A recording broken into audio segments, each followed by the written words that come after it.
अस्सलामुअलैकुम, welcome to हमारा पाकिस्तान। मैं सना कहवान। प्रोग्राम में आज मेरा साथ देंगे फारूक हमीद खान साहब, फैसल शकील साहब, ताहिर नईम मलिक साहब और सज्जाद मीर साहब हमारे प्रोग्राम का हिस्सा होंगे। आप तमाम पैनलिस्ट का बहुत शुक्रिया। नाजरीन, आज इस्लामाबाद हाई कोर्ट ने वकील लतीफ खोसा और बुशरा बीबी की ऑडियो का फोरेंसिक करवाने का हुक्म जारी कर दिया है। अदालत ने यह कहा कि तहकीकात की जाए कि बुशरा बीबी की ये ऑडियोज आखिर कहां से जारी हुई हैं। जस्टिस बाबर सत्तार ने पूछा, ऑडियोज कौन रिकॉर्ड करवा रहा है? जिस पर लतीफ खोसा ने कहा, सबको पता है कौन रिकॉर्ड करता है। जस्टिस बाबर सत्तार ने कहा, मफरूजे पर तो नहीं चल सकते। जिसके बाद अदालत ने हुक्म दिया कि DGISI भी रिपोर्ट दें कि ऑडियो किसने रिलीज की है।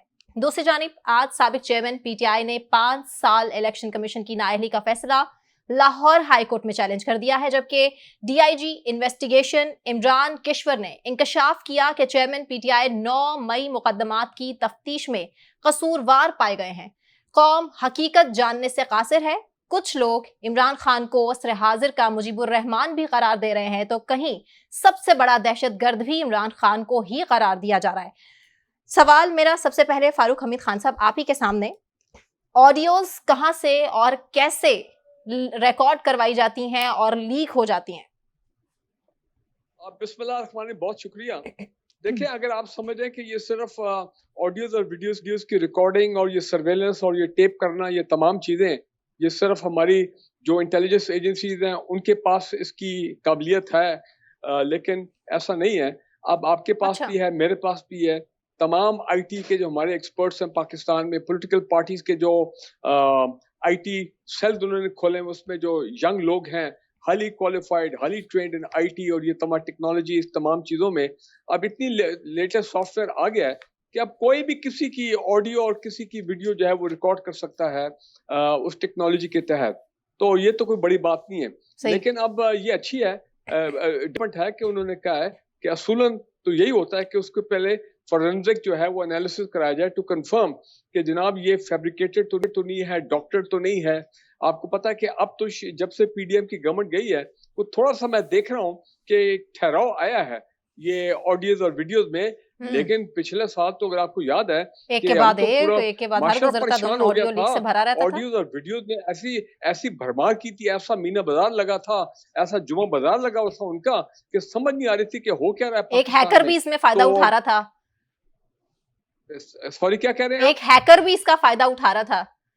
जी बिल्कुल, हैकर जो है, और एब्सोल्युटली यू राइट। अच्छा कि आपने पॉइंट आउट किया। और हैकर ना सिर्फ पाकिस्तान में, वो पता नहीं कोई नॉर्वे में बैठा है, कोई जर्मनी में बैठा है, कोई हॉलैंड में बैठा है, इंडिया में बैठा है, उनकी भी चांदी लगी हुई थी।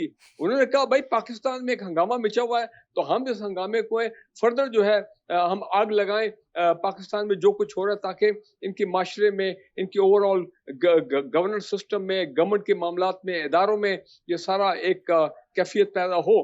तो शुक्र है वो तो आपको थोड़ा कम हुआ, लेकिन ये इस बात ठीक है।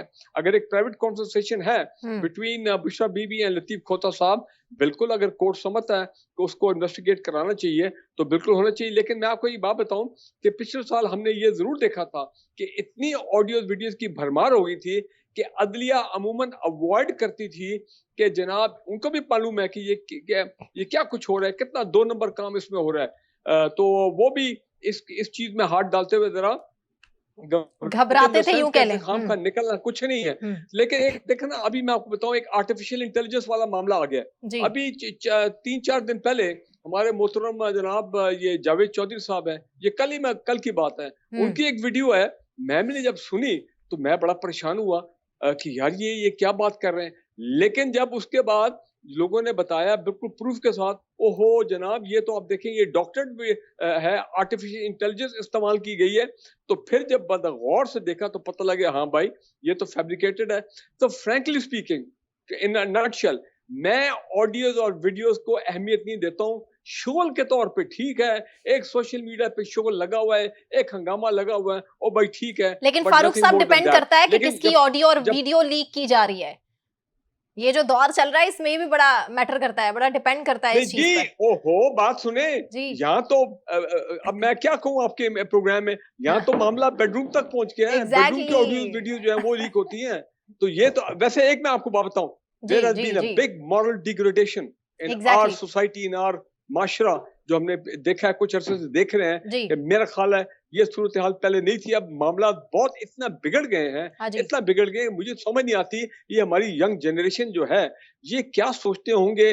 वो अलग बात है कि ये कि भी हम इसमें अपनी शामिल है आने वाली क्योंकि ये नस्ल में आईटी के ट्रांसफर एक्सपर्ट हैं, क्या कर रहे इन्हीं हैं? को इस्तेमाल सबसे किया ज़्यादा जाता तो है। सोचने बट वाले इट्स अ को वेरी सोचने वालों को सैड, तो ये सोचना वेरी चाहिए ना। सैड स्टेट जी, ऑफ फारूक अफेयर। साहब पॉइंट और आपका जो क्लियर है। ऑडियो वीडियोस बना रहे हैं, हुँ, हाईली हाईली कंडेमेबल। इसमें दुश्मन फायदा उठाता है जी। बात समझने की कोशिश करें। एग्ज़ैक्टली। दुश्मन इन चीजों से फायदा उठाते हैं कि और हम कियास और हैजानी कैफियत पैदा करें पाकिस्तान के माशरे में। बिल्कुल ठीक। फारूक साहब पॉइंट आपका क्लियर है। मैं सवाल सज्जाद मीर साहब के सामने रखना चाह रही हूँ। सज्जाद साहब, इमरान खान के लिए इलेक्शन से पहले अदालती रिलीफ कहीं न कहीं से कुछ मिलता नज़र आ रहा है आपको? नहीं, भाई एक ज़माने में तो बहुत आ रहा था जब उमर अता बंदयाल थे।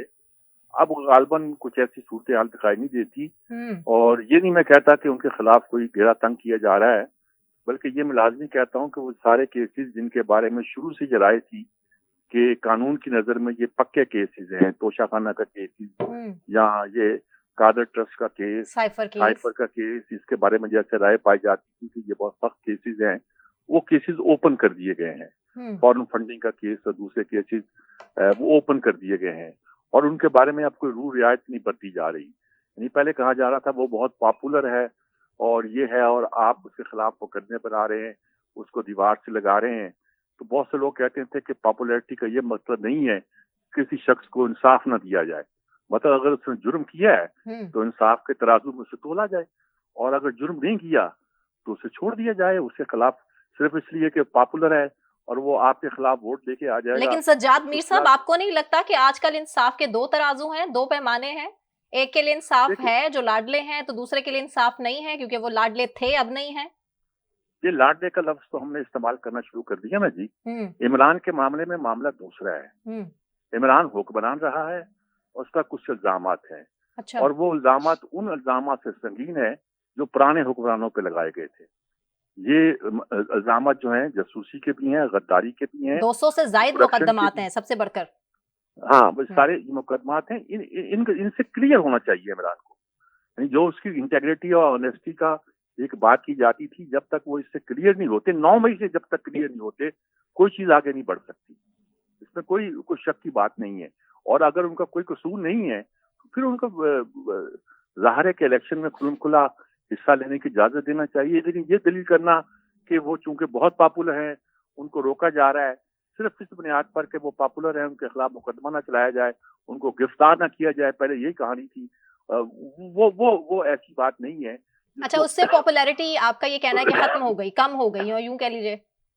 नहीं, मैं ये नहीं कहता पॉपुलैरिटी कम हुई है, पॉपुलैरिटी उनकी बढ़ी है, इसमें कोई शक नहीं है। हुँ, ये एक ऐसा फिनोमेना है जिसको कोई स्टडी नहीं कर पाया पाकिस्तान में कि इमरान के खिलाफ जितने भी इल्ज़ाम लगाए जाते हैं, उससे उसकी पॉपुलैरिटी पे कोई फ़र्क नहीं पड़ता। हुँ, ये एक ऐसी सूरत-ए-हाल है, ऐसा नक्शा है, आप कुछ भी कह लीजिए, आप बुशरा बीबी के वो सारे जो केसेज़ अब चल रहे हैं, हुँ। बोले यार ये वो सुनता ही नहीं कोई।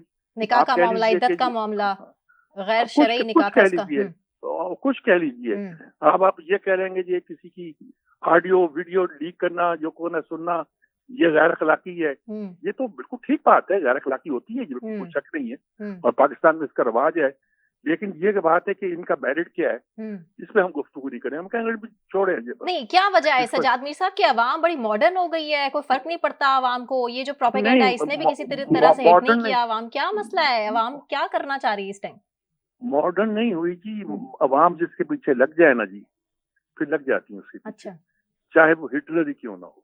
हाँ, बेहतरीन। मेरी चलिए बात आप मुझे ये समझे बता ना? दीजिए कि ये ऑडियो लीक कौन कराता है? कौन तो ये रिकॉर्ड कोई भी करता करा है फिर उसके बाद ये वक़्त आने पर सामने रख देता है? देखिए देखिए अगर मैं सच ना भी बोलूं तो बिग मैं ये बॉस? कह दूं कोई अगर मैं सच ना भी बोलूं हाँ, तो कह दूं कोई भी कर सकता है। आजकल की सूरत-ए-हाल ये है कि यानी कि गैजेट्स ऐसे आ गए हैं, सूरत-ए-हाल ऐसी हो गई है कि कोई भी कर लेता है। और दूसरी बात है कि अगर जैसे कि हम इल्ज़ाम लगाते हैं कि अदारे करते हैं, अब अदारों को तो कोई रुकावट नहीं है, आप साबित नहीं कर सकते कि अदारों ने की है और अदारे करते रहे हैं। पुराने ज़मानों में भी करते रहे, अब भी करते रहे। इमरान ने कहा था कि अदारे आईएसआई के पास और एजेंसियों के पास मेरी सारी रिकॉर्डिंग होती है, इसलिए होती है कि उन्होंने मेरी सिक्योरिटी करनी होती है, मेरी प्रोटेक्शन करनी होती है। देखिए जब हम इक़्तिदार में होते हैं तो हमारा बयानिया कुछ और होता है, बाहर आते हैं तो बयानिया कुछ और हो जाता है। उस वक़्त आप इसका जवाब पेश करते हैं, वो आप तो कहते हैं कि अगर मेरी भी कर रहे हैं तो ठीक कर रहे हैं, क्योंकि उन्होंने मेरी प्रोटेक्शन करनी है। तो सारी बातें ये हैं कि मैं इस बारे में उलझ जाते हैं, और जो सारी सूरत हाल है। लेकिन मैं फिर कहता हूँ कि अगर कोई समझता है कि इन बातों के फैलाने से या करने से इमरान की पॉपुलैरिटी में फर्क आएगा, कमी आएगी, तो वो ना आई है, ना मुझे लगता है कि वो आएगी। और यही एक खतरनाक बात है जो उसकी राह में रुकावट है, क्योंकि वो बात करने को तैयार नहीं है स्वाय एस्टेब्लिशमेंट के। वो कहता बात करनी तो उससे करूंगा, उनके अलावा किससे नहीं करूंगा। और ये कहने का मतलब ये है कि this is an undemocratic approach. ठीक, तो सज्जाद मीर साहब, एस्टेब्लिशमेंट ने अभी तक अप्रोच नहीं किया इमरान खान साहब को? मेरा ख्याल है नहीं किया, ना सिर्फ किया नहीं बल्कि, क्योंकि हम खबरें तो सुन रहे थे, सोर्सेज हमें ये क्लेम भी कर रहे थे कि कहीं ना कहीं से एस्टेब्लिशमेंट ने तो अप्रोच किया है। लगता है ये बातें उड़ाई जाती हैं जी, ये बातें उड़ाई जाती हैं कि अप्रोच किया है, कर रहे हैं, नहीं कर रहे हैं। अगरचे अब शायद सुना है, जैसे परवेज इलाही ने कुछ लोगों से कहा है कि अब वो कुछ स्टेप कुछ पीछे हटे हैं और कुछ बात करना चाहते हैं, लेकिन मेरा ख्याल है अब एस्टेब्लिशमेंट नहीं करना चाहती, क्योंकि बात बहुत आगे बढ़ गई है और बहुत आगे चली गई है। पाकिस्तान की बेहतरी इसी में है कि तमाम फरीक जो है, सियासी जमातें भी सारी और तमाम अदारे भी, ये एक पेज पे आ जाएं, एक पेज पर आ जाएं और अपनी जिद्दबाजी छोड़ दें और इंतकाम की सियासत छोड़ दें, के साथ आगे बढ़ सके। ठीक है सज्जाद साहब, पॉइंट आपका क्लियर है। मैं फिर आपके पास सवाल लेकर आऊंगी, लेकिन अभी मुझे सवाल ताहिर नईम साहब आपसे सवाल आपके सामने रखूंगी। मेरा सवाल ये है कि नाअहली तोशा खाना में तो खत्म हो सकती है, तो 190 मिलियन पाउंड जिसकी तलवार लटक रही है, आपको लगता है कि उसमें नाअहली हो जाएगी? देखिए, नाअहली के लिए तो लोअर कोर्ट के एक जज का डिसीजन ही काफ़ी होता है। ये एक नया मॉडल हमने देखा कि जब 58(2)B ख़त्म हुई, तो उसके बाद इससे कबल जो है वो प्रेसिडेंट जिस तरह गुलाम इसहाक खान थे, वो शाम को वॉक करते हुए तय कर लेते थे कि मैंने असम्बली को घर भेजना है। तो लोग रात को सोए होते थे, सुबह उठ के पता चलता था कि हमारी तो हुकूमत ही ख़त्म होगी। जिस तरह ईद का ऐलान रात गए होता था, उस तरह असम्बली तोड़ने का और हुकूमत को बर्खास्त करने का ऐलान रात गया। तो अब ये नया मेथड आ गया। अब नया मेथड आ गया जब मोहतरमा बेनज़ीर भुट्टो ने चार्टर ऑफ डेमोक्रेसी साइन की, आइन को जो गैर जमहूरी एक आमराना कवानीन से मुज़य्यन किया डिक्टेटरों ने, तो मोहतरमा बेनज़ीर भुट्टो ने चार्टर ऑफ डेमोक्रेसी करके इसको उन गैर जमहूरी आइन को असल शक्ल में बहाल किया। उसका हल ये निकाला गया कि वज़ीर आज़म को नायल किया जाए। पहले यूसुफ रज़ा गिलानी हुए, आपके बैठने और उठने तक चंद सेकंड में आप नायल हैं। फिर जिस तरह के भोंडे मुकदमात में मियाँ नवाज शरीफ को नायल किया गया, आज वो कहते हैं वो अपना केस कि वो साजिश बेनकाब होनी चाहिए कि मुझे किन लोगों ने घर भेजा और मुल्क को क्या असर हुआ, उसके किरदारों को बेनकाब करना चाहिए। उनमें से कुछ हयात हैं, कुछ अगली, और इसी तरह हम इंतजार करेंगे कि नहीं, इसी तरह हम इंतजार में बैठे हैं कि 2-3 साल बाद नए इंकशाफात हों, तो ये दायरों का सफ़र कब तक जारी रहेगा। रही बात ये जो कह रहे हैं कि ऑडियो लीक का, देखिए पाकिस्तानी वोटर मॉडर्न नहीं, वो मैच्योर है, और पाकिस्तान के ताकतवर लोग ये बात मानने को तैयार नहीं कि आपको नए हथकंडे चाहिए। कायद-ए-आज़म मोहम्मद अली जिन्ना की भी करैक्टर असैसिनेशन हुई, जुल्फ़िकार अली भुट्टो की भी हुई। जब उन्हें फांसी दी गई तो उस वक्त ज़िया-उल हक की हुकूमत ने चेक किया जाए कि वो मुसलमान भी हैं या नहीं है, और उसके बाद मोहतरमा बेनज़ीर भुट्टो की भी करैक्टर असैसिनेशन हुई। लेकिन सबको कायद-ए-आज़म के खिलाफ करैक्टर असैसिनेशन को भी कौम ने रिजेक्ट किया, मजहबी जमातों ने हमारी करैक्टर असैसिनेशन की। जुल्फ़िकार अली भुट्टो पे भी जो फतवे लगाए गए उनको भी रिजेक्ट किया। मोहतरमा बेनज़ीर भुट्टो पर जो शाही मस्जिद के खतीब ने उस वक्त फतवा लगाया और किन के कहने पे लगाया, उसे भी रिजेक्ट किया। और फिर आज जो कुछ हो रहा है, ये नया खेल नहीं है, तो हम क्यों नहीं सीखते? इस पागलपन से हम कब बाहर निकलेंगे? तो इसलिए मैं समझता हूँ पाकिस्तानी वोटर बहुत मैच्योर है। रही बात ऑडियो लीक्स की, तो आप ये देखें कि माशरे की इखलाकी सतह ये होती है कि अमेरिका में इस स्कैंडल पे जब इंक्वायरी का ऐलान हुआ सदर निक्सन के वक्त, तो रिजाइन करके घर चले गए, और यहाँ रिजाइन कोई नहीं करता। रिजाइन करने के बाद लोग अगली नौकरी की तलाश में हो जाते हैं कि उनका जनाजा भी सरकारी गाड़ी में जाए। तो ये एक माशरे की ऑडियो लीक से बड़ी सलाहियत है कि जो लोग, जिनका एक घिनौना किरदार रहा है, उनको रियासत नवाजती है, रिटायरमेंट के बाद भी ओहदे देती है, और वो एक सरकारी एहतराम से दफन हो जाते हैं। और वो जो उसके ऊपर इंक्वायरी कमीशन बने हैं, वो आज तक इंक्वायरी कमीशन हम पब्लिक नहीं कर सके इतने अहम वाकयात से। लियाकत अली खान की शहादत से लेके मोहतरमा बेनज़ीर भुट्टो के कत्ल तक जो इसमें पाकिस्तान में अहम वाकयात हुए हैं, जो वजीर आजम पे गुजरी है, उसके हम कोई चीज़ पब्लिक ही नहीं कर सके। फैसल साहब, इमरान खान और बुशरा बीबी के निकाह का मामला जिस तरह मीडिया पर उछाला जा रहा है, ये तो आप भी जानते हैं, सब जानते हैं, पाकिस्तान का शायद अब बच्चा बच्चा सियासत में इंटरेस्ट ले रहा है। हम आने वाली नस्ल को क्या सिखा रहे हैं, क्या हम बता रहे हैं, क्या डिलीवर कर रहे हैं? माओं को, बहनों को, खवातीन को इस तरह से टारगेट करना। सोशल मीडिया पे जो वीडियोज आ जाती हैं और जिस तरह से वीडियो लीक हो रही होती हैं, ऑडियो लीक हो रही होती है, तो गैर इखलाकी हरकत हैं। ये तो किसी काबिल कबूल नहीं है, चाहे वो किसी की भी हो, चाहे वो नवाज शरीफ साहब की हो, शहबाज शरीफ साहब की हो, आसिफ जरदारी की हो, इमरान खान की हो, बुशरा बीवी की हो, जिसकी भी हो। ये तो किसी भी सियासी पार्टी के लीडर की और किसी भी शख्स की मैं समझता हूँ कि इस तरह की वीडियो और ऑडियो जो कि जाती नौयत की होती है, इसको लीक करना जो है वो कानूनन जुर्म भी है। लेकिन कुछ जो है वो लोग इसमें मुलव्वस पाए गए हैं। माजी में भी ऐसी जो है वो वीडियोज ऑडियोज लीक हुई हैं, जैसे कि हमारे साथियों ने बताया है। और मैं आपको बताऊं कि बिल्कुल सही कहा है कि इस वक्त जो है वो इतने हैकर्स हैं, इतने इदारे हैं कि जो ये रिकॉर्डिंग जो है करते हैं, बाकायदा पैसे लेते हैं, गैर मुल्की इदारे हैं। अगर किसी की जासूसी करानी हो, पहले तो ये जमाना था कि जासूस रखे जाते थे, अब जो है वो उनके मोबाइल फोन और पाकिस्तान की सीक्रेट्स को ब्लैकमेल करना इतना आसान है, ये भी सोचते होंगे ये हैकर्स।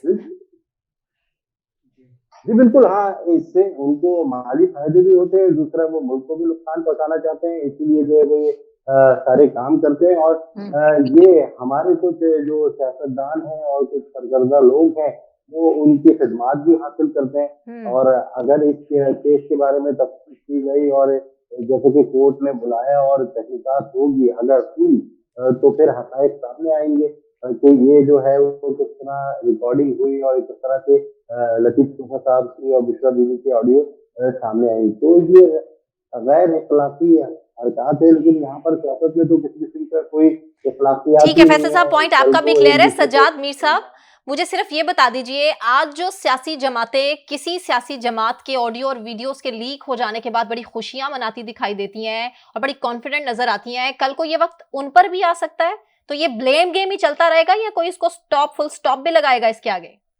देखें, क्यों नहीं चल सकता, माजी में चलता रहा है, मुस्तकबिल में चलता रहेगा, इस बात का इम्कान तो मौजूद रहता है, इसमें कोई शक नहीं है।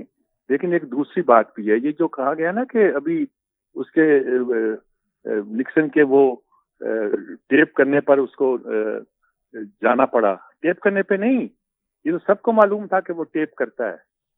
वो टेप नहीं करता है, बल्कि सरकारी तौर पर टेप किया जाता है, यानी ऑफिशियली व्हाइट हाउस की हर कार्रवाई को टेप किया जाता है। अलाउड था, इसको कानूनी तौर पर टेप किया जाता था। उसने गलती ये की थी, जो टेप किया गया था उसको छुपाया था। उसने वाटरगेट स्कैंडल ये था कि आपने टेप छुपाया क्यों, आपने सबूत जो है वो खराब क्यों किए, वहां इल्जाम ये था। ताकि ये टेप छुपाना करना इसकी बहस में ना पड़े। ये हो सकता है कि आप कोई ऐसी बात, आप ऐसी बात जो कर रहे हैं या ऐसी बातें कर रहे हैं, आपको भी तो शर्म आनी चाहिए कि आप बातें क्या कर रहे हैं।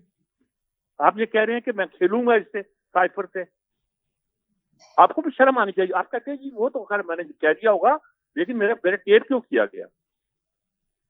बात सोचने की तो ये भी है। टेप की जहां तक मामला है, जो हमारे अदारों ने, लेकिन सज्जाद मीर साहब, इमरान खान ने तो क्लेम किया है कि उस ऑडियो को बेसिकली पेस्ट किया गया है, कट पेस्ट करके उसके मुख्तलिफ जो हिस्से हैं, टुकड़े हैं, उनको जोड़ा गया है। बेसिकली एक्चुअल ऑडियो नहीं है वो। जो बात आई है, जो टेप में आई है, जिसमें उन्होंने कहा है कि मैं इससे खेलूंगा, उसकी फेंसिंग करवा लें। देखिए और क्या बात हो सकती है। आजम खान ने जब कहा है कि साइफर जो मैंने दिया है, उसके बाद मैंने मांगा है, उन्होंने कहा कि वो मुझसे गुम हो गया, इसकी तहकीक करवा ले। तो सारी बातें तो मौजूद है, इसको करवा लें। लेकिन सज्जाद मीर साहब, मसला तो यहाँ पर ये खड़ा हो रहा है ना कि खावर मानिका के इंटरव्यू को उसकी कहां से तहकीक करा लें। उसमें तो इमरान खान साहब के बयान कुछ और कह रहे हैं, खावर मानिका कुछ और कह रहे हैं। जी बात यह है कि हमारे, देखिए मैं एक बात अर्ज करना चाहता हूँ इसमें नाम इमरान खान का कोई ताल्लुक है, ना तो भुट्टो का है, ना बेनजीर का है, ना नवाज शरीफ का है। एक बात बड़ी सीधी कहना चाहता हूँ, हमारे यहाँ जब कोई सियासतदान सियासत में आता है तो हम कहते हैं कि इसकी प्राइवेट जिंदगी इस पर गुफ्तगू ना करो। उसका नतीजा क्या निकलता है? नतीजा निकलता है कि हम पर्सनैलिटी असेसमेंट नहीं कर सकते। इस कौम को पता ही नहीं चलता वो इंसान है क्या। अच्छा, हालांकि इस बात की खुली तहकीक होनी चाहिए कि जो शख्स हमारा लीडर बन रहा है। लेकिन सज्जाद मीर साहब, जिन लीडर्स के, जिन सियासतदानों के करप्शन के केसेस सामने आ जाते हैं, उसके बाद हम उनका कुछ नहीं उखाड़ सकते, उस पर भी बात करेंगे। लेकिन एक मुझे ब्रेक अनाउंस करना है। ब्रेक से वापस आने के बाद अगला सवाल सज्जाद मीर साहब मैं आप ही के सामने रखूंगी, हमारे साथ रहिए।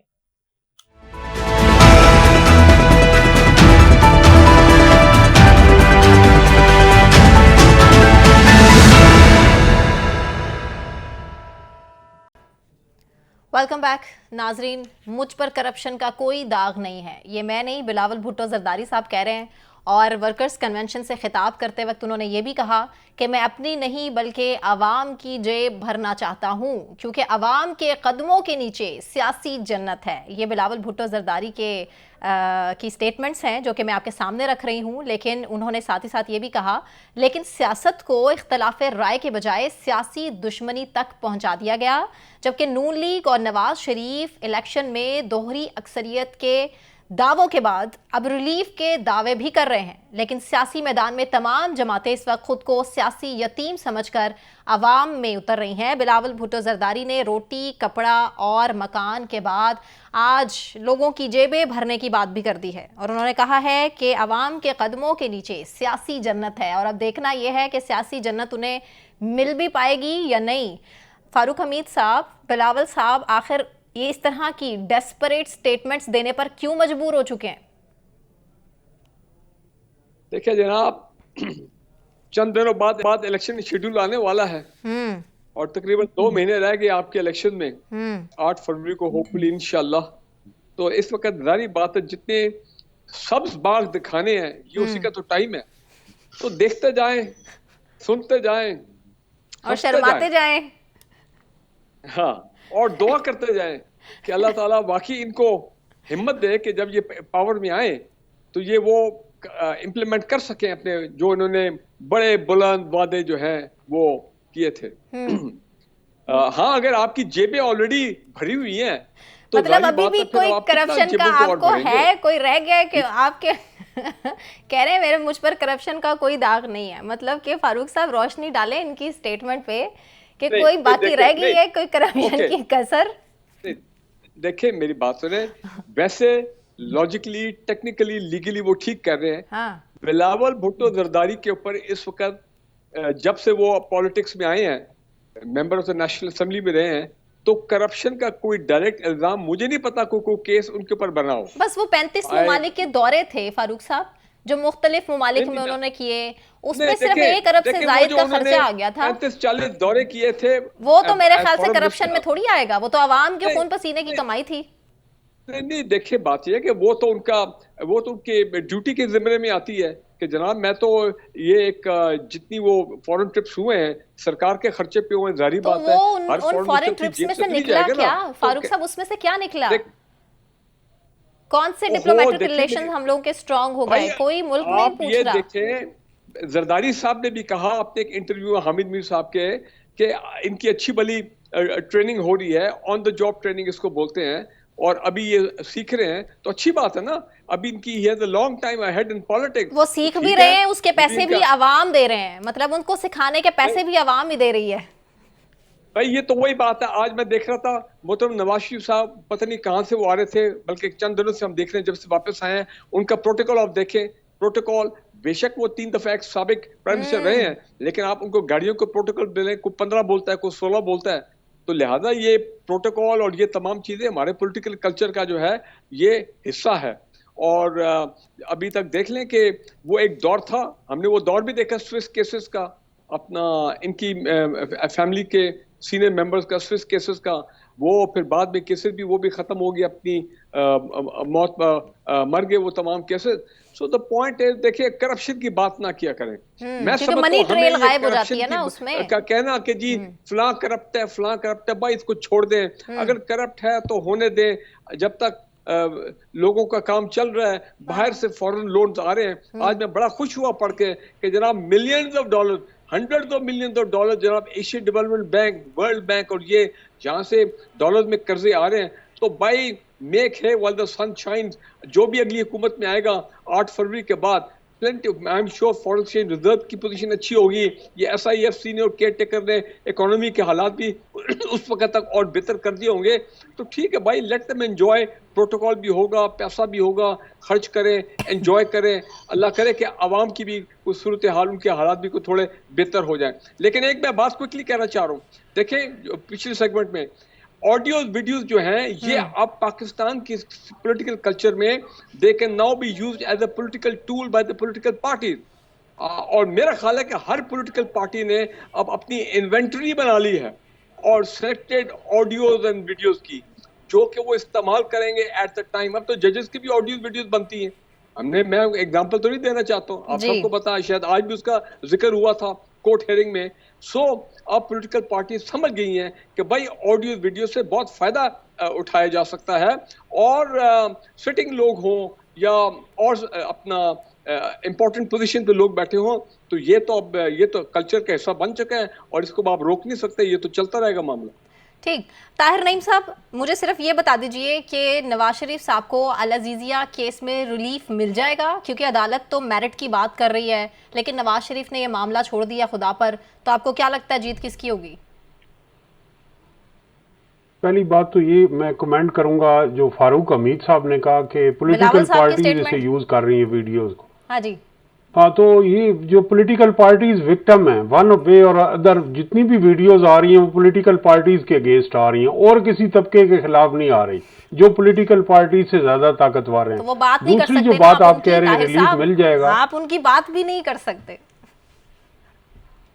हाँ, नहीं तो वो अपना फारूक हमीद साहब चले मुस्कुरा तो सकते हैं, इस बात पे मुस्कुराने पे पाबंदी नहीं, लेकिन मैं सिर्फ ये कहना चाहूंगा कि जो रिलीफ आपकी जो डिस्पेंसेशन ऑफ जस्टिस है उसमें वर्ल्ड जस्टिस रैंकिंग फोरम में हम 138 नंबर पे हैं शायद जी, 147। आप नवाज शरीफ को छोड़ें, अगर मेरा और आपका कोई मामला हो जाए तो हम अदालत जाने के बजाय आउट ऑफ कोर्ट सेटलमेंट करेंगे। आम माशरे की ये हालत है। अगर मेरी किसी प्रॉपर्टी पे कब्जा हो गया है, मैं उसका ओनर भी हूँ, लेकिन मैं वो नुकसान अपना करूंगा, लेकिन कोर्ट जाने का रास्ता नहीं। तो ये बहुत बड़ा सवाल है। और जो केसेस जितने यहाँ होते हैं, जहां तक रिलीफ देने की बात है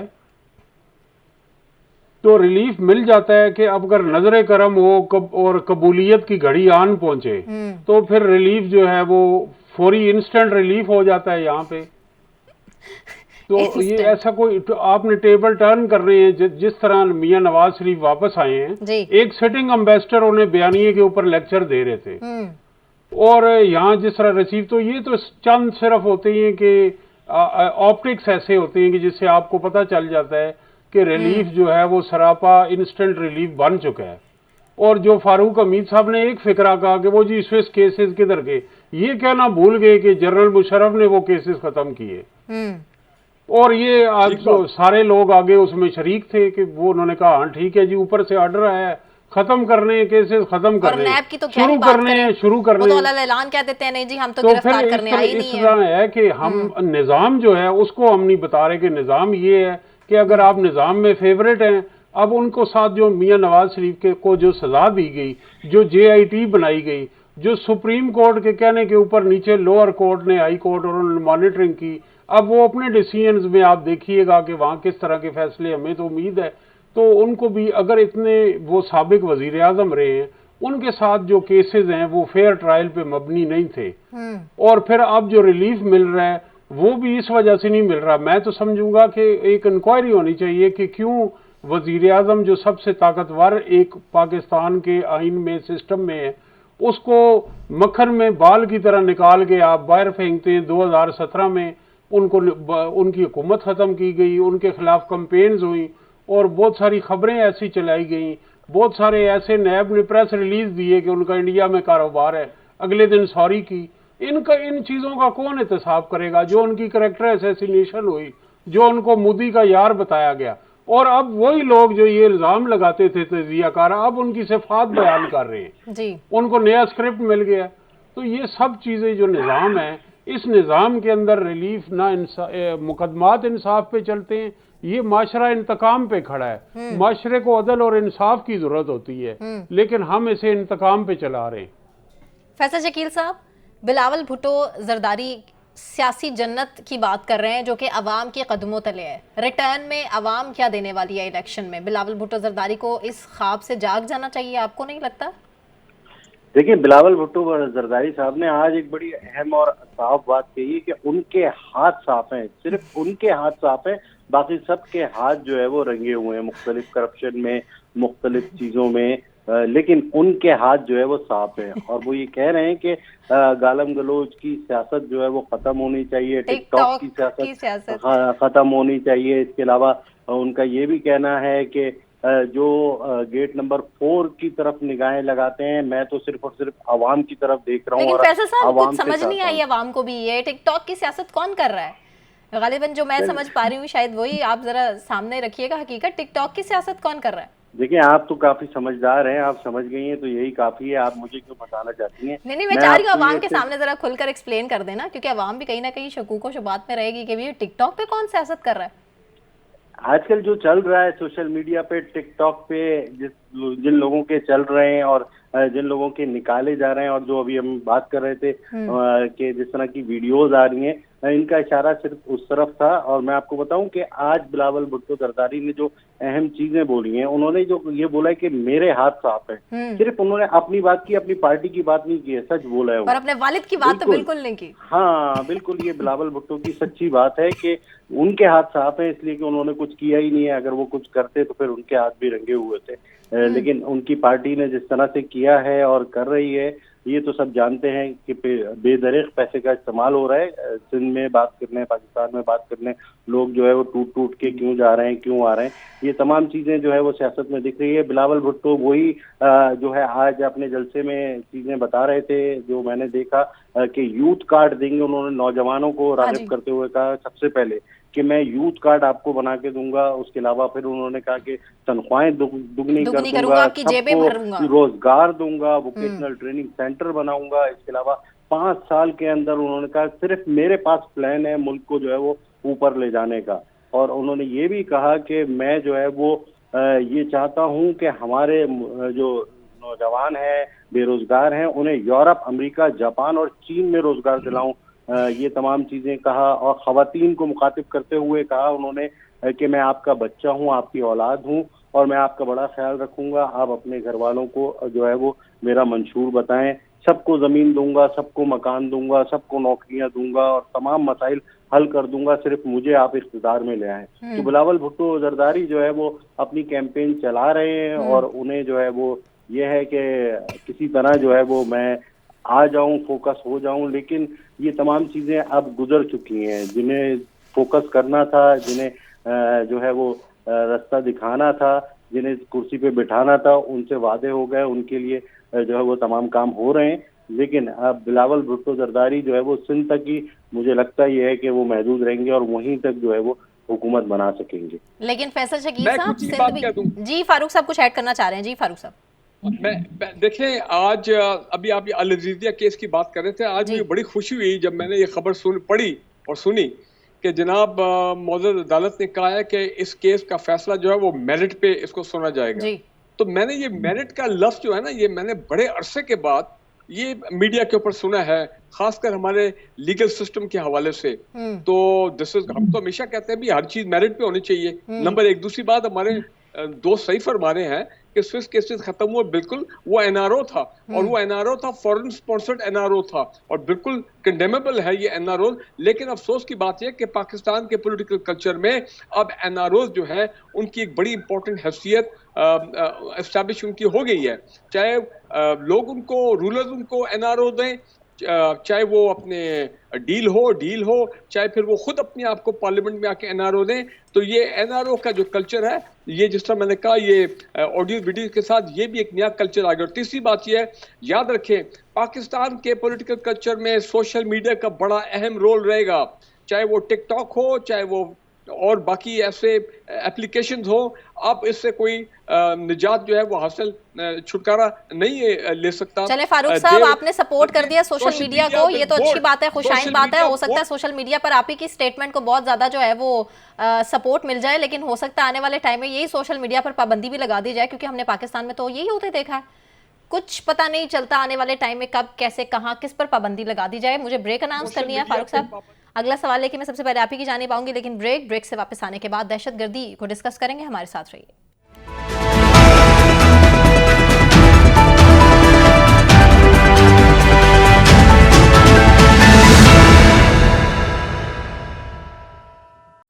वेलकम बैक नाजरीन। पाकिस्तान में बात दहशतगर्दी के हवाले से और दहशतगर्दी के वाक़यात में होशरुबा इजाफा हो चुका है। आज army chief general Asim Munir ने भी कहा कि गैर कानूनी मुकीम अफराद पाकिस्तान की सलामती और मईशत को बुरी तरह मुतासर कर रहे हैं, जबकि सिक्योरिटी ज़राए के मुताबिक अफगानिस्तान से 23 तंजीमें पाकिस्तान में दहशतगर्दी भी करती रही हैं। अफगानिस्तान से दहशतगर्दी का निशाना बनने वालों में पाकिस्तान अब तक सरे फहरिस्त है। सबसे पहले फारूक हमीद खान साहब, मुझे यही बता दीजिए कि मुल्क की सलामती के लिए ये गैर कानूनी मुकीम अफराद का इनखला कितना ज़रूरी हो चुका है कि मुकम्मल तौर पर इनका इनखला हो जाना चाहिए। देखिए, पहली बात है कि पूरा क्रेडिट देना चाहिए to the caretaker government and to the military for the conviction and for the determination कि उन्होंने वो फैसला किया जो कोई मादी की पॉलिटिकल गवर्नमेंट में हिम्मत नहीं थी। और क्रेडिट गोज टू पाक आर्मी। 3 लाख इलीगल अफगान जो है वो मेरा ख्याल है हम अब उस फिगर को अप्रोच कर रहे हैं जो मेजॉरिटी में वॉलंटरली गई है। और एक चीज़ आप नोट करें कि मैं क्राइम रेट की पहले बात करता हूँ कि कराची और इस्लामाबाद में मैं नोट कर रहा हूँ कि इसमें एक थोड़ा सा कमी नजर आ रही है, को ठहराव है, क्योंकि जो को इलीगल लोग हैं वो अभी अंडरग्राउंड चले गए, जो वापस जाना नहीं चाहते ताकि वो अरेस्ट ना हो और डिपोर्ट ना हो।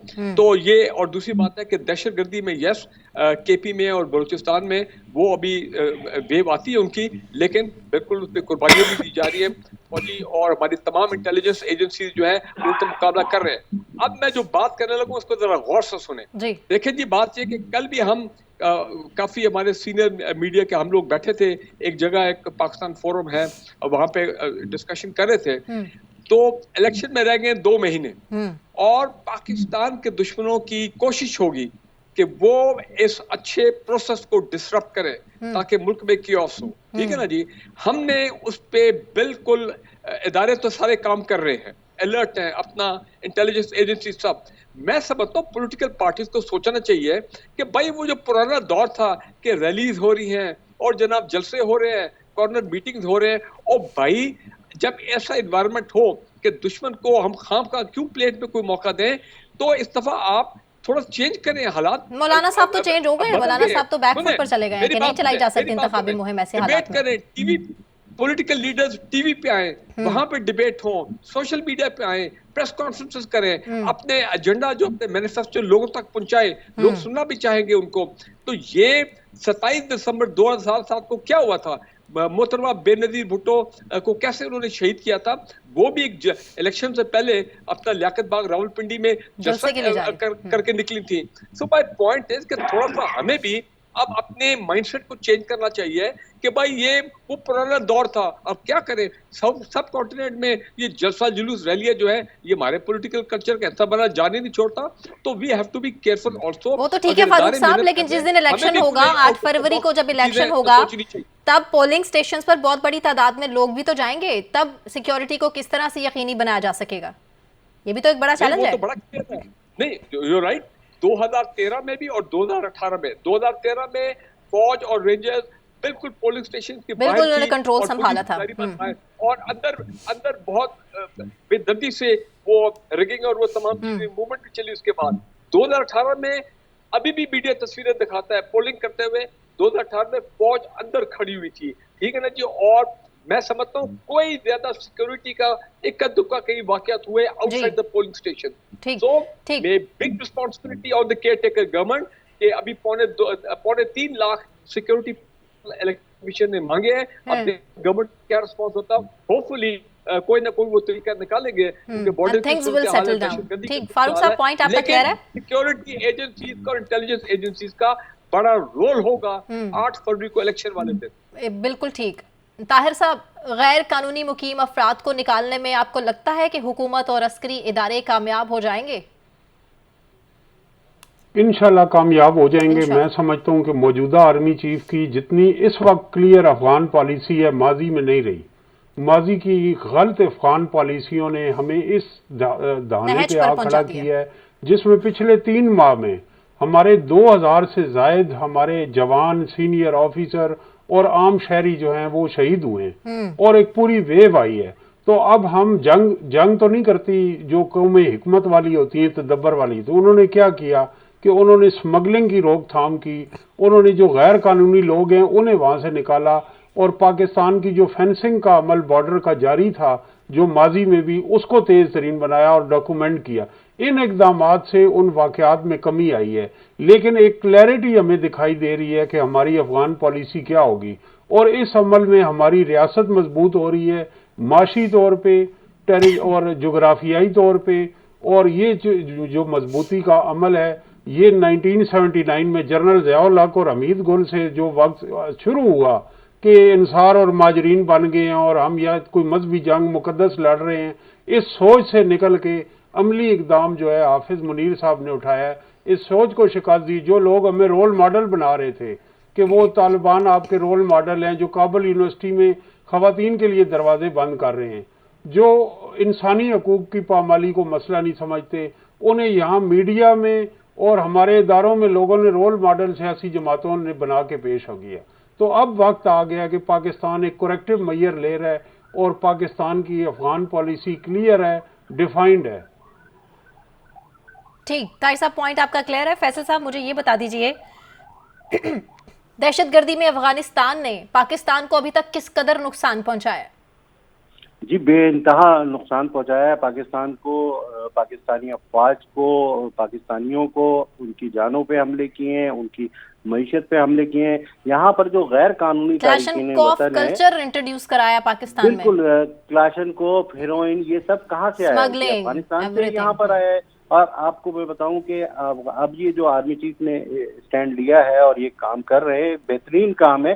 गैर कानूनी तारकीन वतन, ये जो अफगानी हैं, ये किस तरह, किस हैसियत में आ रहे हैं? अगर ये यहाँ पर इनको नहीं रोक रहे हैं। मैं आपको सिर्फ सिंध और कराची की बात बताऊं कि दहशतगर्दी के कई वारदातों में यही गैर कानूनी तारकीन वतन निकले। स्मगलिंग में ये गैर कानूनी तारकीन वतन है, मंशियात फरोशी में ये गैर कानूनी, यहाँ तक कि स्ट्रीट क्राइम में भी गैर कानूनी तारकीन वतन है। कराची में जो स्ट्रीट क्राइम की 130 लोग इस रवा साल शहीद हुए हैं, जांबाक हुए हैं, उनमें से 70% वाकयात में ये गैर कानूनी तारकीन वतन। लेकिन फैसल साहब, इस ऐसे में तो बड़ा सवालिया निशान है ना, क्वेश्चन मार्क है सिंध पुलिस के ऊपर भी, कराची की पुलिस पर भी। बिल्कुल, माजी में जो है वो बसें भर भर के गैर कानूनी तारकीन वतन, कराची का कोई इलाका ऐसा नहीं है, सोराब गोट, बल्दिया टाउन, मंगो पीर, यहाँ पर आके रिहाइश पजीर हो गए, यहाँ पर जो है वो रह रहे हैं, यहाँ पर सारे जराइम कर रहे हैं और यहाँ पर यहाँ का खा भी रहे हैं और यहाँ पर जो है वो पाकिस्तान के खिलाफ सारी सरगर्मियों में भी मुलव्विस हैं। और यहाँ पर जितने भी ये दहशतगर्दी के वाकयात हुए, CTD से हमने मालूमात हासिल किए, उनमें बेशतर वाकयात में ये खुद बराह रास्त मुलव्विस हैं या इन्होंने जो है वो दीगर तंजीमों को, जो दहशतगर्दी की तंजीमें हैं, जिस तरह आज बताया गया है कि मुख्तलिफ 23 तंजीमें, वो उनकी सपोर्ट की है। तो जब हमारे मुल्क में सिक्योरिटी इदारे हैं, अगर कोई अफगानी आना चाहता है तो भाई वीजा लेके आए और रहे और कारोबार करे, अपने आप को डॉक्यूमेंट्स तो होने चाहिए ना उसके। इस तरह से तो नहीं कि आप जो है वो आ जाए और हर तरीके से रहे और बोले कि हम तो 40 साल से रह रहे हैं। हाँ, आप 40 साल से रह रहे हैं तो 40 साल से हम लोगों ने आपको बर्दाश्त किया, आपकी मेहमान नवाजी की है और आपको बाइज्जत तौर पर आपके मुल्क भेज रहे हैं। और अब वक्त आ चुका है बाहिफाजत इन लोगों को इनके घर पहुंचाने का। बहुत शुक्रिया फैसल शकील साहब, ताहिर नईम मलिक, सजाद मीर साहब और फारूक हमीद खान साहब, आप तमाम पैनलिस्ट का बहुत शुक्रिया। मुझे सना कहवान को इजाजत दीजिए, हमने बहुत ख्याल रखिए। अल्लाह हाफ़िज़।